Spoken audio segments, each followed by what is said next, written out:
एक बार बोला अपने राधा, एक बार जीवन में, चाहे जिस भाव से बोला। और जब आप मरोगे तो वही यमराज स्वरूप है, वही धर्मराज स्वरूप है। धर्मराज बड़ा शांत गंभीर स्वरूप, महान वैष्णव, और यमराज बड़ा ही विकराल रूप। पापियों के लिए यम है और धर्मात्माओं के लिए धर्मराज है। उनके रजिस्टर में जितना सब कुछ भरा हुआ है, एक राधा नाम बोला, राधा। अब सामर्थ्य नहीं है उनकी कि एक नाम का हिसाब कर सके, क्योंकि वो महान वैष्णवाचार्य हैं। वो भी द्वादश वैष्णवों में महाभागवत में श्री धर्मराज जी भी आते हैं। वो प्रभु के नाम की महिमा को जानते हैं। एक बार तुम्हारे जीवन में यदि नाम लिख गया है, किसने बोला था या सुना था, तो दुर्गति शब्द तो खत्म हो गया तुम्हारे जीवन का। विश्वास कर लो, ये दुर्गति शब्द नहीं रहेगा।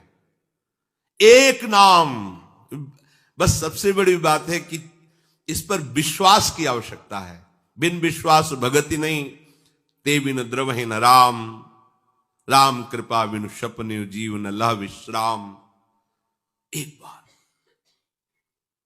कई बार सत्संग में सुनाया है कि दो भाई थे। एक भाई धर्मात्मा और संत सेवन, साधु महात्माओं को देखते ही उनके चरणों में प्रणाम करना, आदर पूर्वक विनय पूर्वक घर लाना, उनका पाद प्रक्षालन, चरणोदक उतारना, उनकी पूजा करना, सुंदर भोग पकवान बना के उनको पवाना, आदर सहित विदा करना। उनका जो भाई छोटा था, शराब पीना, मांस खाना, गंदे आचरण करना और अपने भाई का भी विरोध करना, साधुओं को देखते ही गाली देना, ऐसा। दोनों की अपनी अपनी वृत्तियां। बड़े भाई को अंदर से बड़ा कष्ट होता। एक ही गर्भ से पैदा हुए, पर कैसा ये असत आचरण करता है। कब इस पर भगवान की कृपा होगी। एक दिन अयोध्या के संतों की मंडली वहां से पधार रही थी। पहले संत जन पद यात्रा ही करते थे। उसका स्वभाव था संतों की सेवा। विनय किया तो संत श्रद्धा देखते हैं, उनके आदर भाव को देखकर घर गए। जो ही प्रसाद पाने को बैठे तो उसी समय वो शराब पी के लड़खड़ाता हुआ वहां से, क्योंकि घर तो एक ही था, वो ऊपर रहता था। पहले ही संतों से कहा, प्रभु नाराज मत होना, ये हमारा भाई पर ऐसे कुसंग को प्राप्त होकर दुष्ट स्वभाव वाला हो गया है। वो संतों को गाली देते हुए ऊपर चला गया। प्रसाद पवाया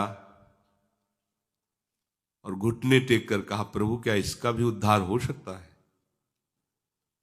तो उनमें जो मुखिया थे संतों में, उन्होंने कहा, आप चिंता मत करो, भगवान के नाम में बड़ी सामर्थ्य है। अभी हम उपाय कर देते हैं जिससे इसकी दुर्गति नहीं होगी। संतों से कहा, तुम इनके घर से बाहर निकलो। तो शंख घंटा नाद करते हुए निकले। उसको कमरे में पता चला शंख घंटा नाद से कि संत जन गए। तो अपने भाई को गाली देने के लिए कमरे से जो ही बाहर निकला तो जो मुखिया संत थे वो खड़े ही थे। वो बाल ब्रह्मचारी उठा पटक दिया उसको। वो नशे में ही था, छाती में चढ़ के बैठ के बोले, बोल राम राम। नहीं बोलेगा तो जान से मार देंगे, बोल राम राम। वो नहीं बोलेगा, वो गर्दन था, बोल। उसने सोचा कि बोल देने से प्राण बच जाएंगे, इतना तगड़ा बाबा जी ऊपर बैठा है, ज्यादा देर बैठा रहा तो फिर तो राम राम। बड़े ऐसे ही उपहास पूर्व या अश्रद्धा पूर्व राम राम। बोले, बेटा इसकी कीमत कभी मत लेना। बोले, चल कीमत मत, चल। अब वो तो जानता ही नहीं ना प्रभु के नाम और प्रभु के भक्तों को। नीचे उतर के आए, उन्होंने कहा, विश्वास करना मेरी बात का, अब इसकी दुर्गति नहीं हो सकती। कुछ समय बाद उसको कैंसर हुआ, शरीर में भयानक पीड़ाएं, शरीर पूरा हुआ। यमपुरी में पहुंचा। यमराज जी ने पूरा हिसाब वो सेकंड के कम हिस्से में देख लेते हैं। अब ये तो सीधे नहीं कि जाओ रो में डालो, क्योंकि 2 बार नाम लिया। उनका भाई तुम्हारा पूरा हिसाब जो है नर्क वाला है। बस एक मंगलमय कार्य हुआ, संत के द्वारा प्रेरित होकर 2 बार तुमने राम राम कहा। बोलो तुम इसका क्या सुख चाहते हो? जो चाहोगे तुम्हें प्राप्त हो जाएगा, फिर तुम्हें ये नरक भोगना पड़ेगा जो पाप कर्म किए। संत की वाणी अमोघ होती है। उस समय भी उसकी स्मृति में आया कि बेटा इसकी कभी कीमत मत लेना। ओ, बच गए, नहीं तो पहले हिसाब अगर मिलता तो हम समझ ही नहीं पाते। पहले तो हिसाब ना, तो मुझे पता तो होना चाहिए कि इसके बदले में क्या दे सकते हैं आप। नाम के बदले में आप हमें क्या दे सकते हैं? भाई कीमत तो हमें पता हो तब हम हां बोले। हमें पता ही नहीं इसकी कीमत क्या है, इसका सुख क्या है। हाँ, पर इसकी कीमत हम तो नहीं बता सकते हैं। त्रिभुवनपति देवराज इंद्र हैं। ध्यान किया देवराज इंद्र तत्काल आए। कैसे धर्मराज जी? बोले समस्या है, ये पापी है, पूरे जीवन अत्याचार दुराचार करता रहा, संत से प्रेरित होकर 2 बार राम राम बोला। अब ये कह रहा है कि इसकी कीमत क्या है, क्योंकि इसका फल देना पड़ेगा। प्रभु के नाम का फल, ये तो हमारी सामर्थ्य नहीं कि हम इसका। सृष्टि विधाता भगवान ब्रह्मा जी, तो उनको तो बुला नहीं सकते, क्योंकि परमेष्ठी पद में इनको जाना पड़ेगा, वो बड़े पद के हैं। धर्मराज जी, देवराज जी ब्रह्मलोक पहुंचे। बीच की बात की जब कहा उनसे कि जीवात्मा से चलो साथ, कहां?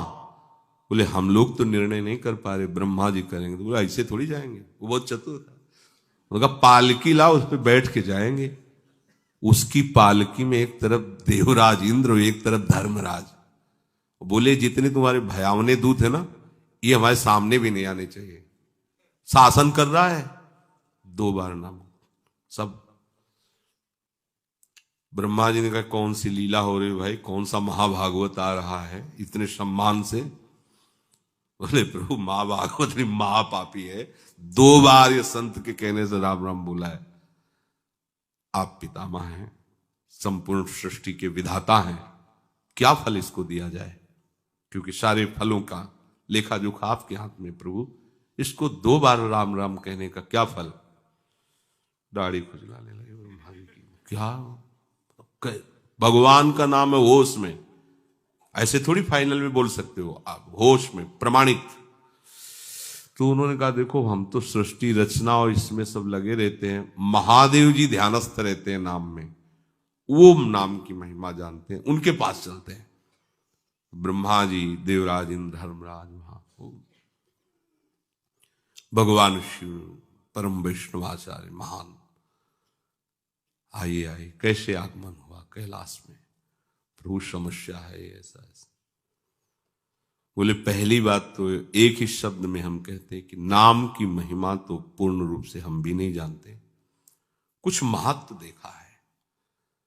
जैसे रा कह के हलाहल विष और मां कह के, या गले में कोई चीज रोकी थोड़ी जाती। गला एक ऐसी जगह है, जरा सा भी कुछ चला जाए खो खो खो खो से, जब तक वो निकल नहीं जाएगी तब तक वो, देखो ना किसी पूरा विष जो समुद्र मंथन से निकला, रा और मां आज भी गले में विराजमान है, और नीलकंठ से भगवान का नाम संबोधन किया जाता है उसी के कारण।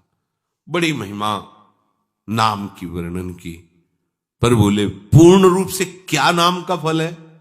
असमर्थ है महादेव जी ने। अब ये तो पूरे त्रिभुवन के बड़े बड़े अधिकारी महापुरुष जन हैं, भगवान की महिमा के सब ज्ञाता हैं, इनसे बड़ा कौन हो सकता है? अब हुआ कि आखिर निर्णय क्या किया जाए कि क्या है भगवान के नाम का फल? तो भगवान से पूछ लिया जाए। चलो साकेतपुरी, जैसे भगवान नारायण हरि लक्ष्मी जी के साथ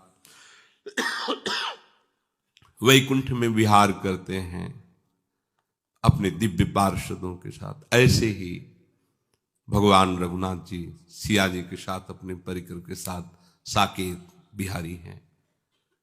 देखो इस पापात्मा जीव को वहां किनके साथ जा रहा है? ब्रह्मा जी, महादेव, देवराज इंद्र, धर्मराज, अखिल लोक चूड़ामणि भगवान सिंहासन पर विराजमान हैं।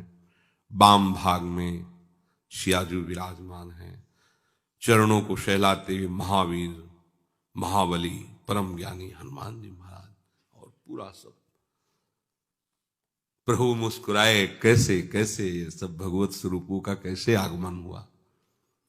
बोले प्रभु बड़ी समस्या है, इसको आप ही समाधान कर सकते हो। ये जीवन भर आपकी आज्ञा का उल्लंघन करने वाला जीव है, शास्त्र विरुद्ध आचरण, पापात्मा। संत से प्रेरित होकर 2 बार आपका नाम लिया है, इसका क्या फल हो सकता है? क्योंकि हम सब असमर्थ हैं कि इसके फल का ठीक निर्णय कर सकें।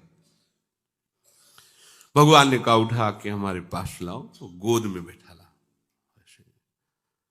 दुलार करते हुए कहा कि कोई कितना भी बड़ा तपस्वी या साधन संपन्न हो, ऐसी स्थिति को नहीं प्राप्त होता, वो अपनी गति को प्राप्त होता है।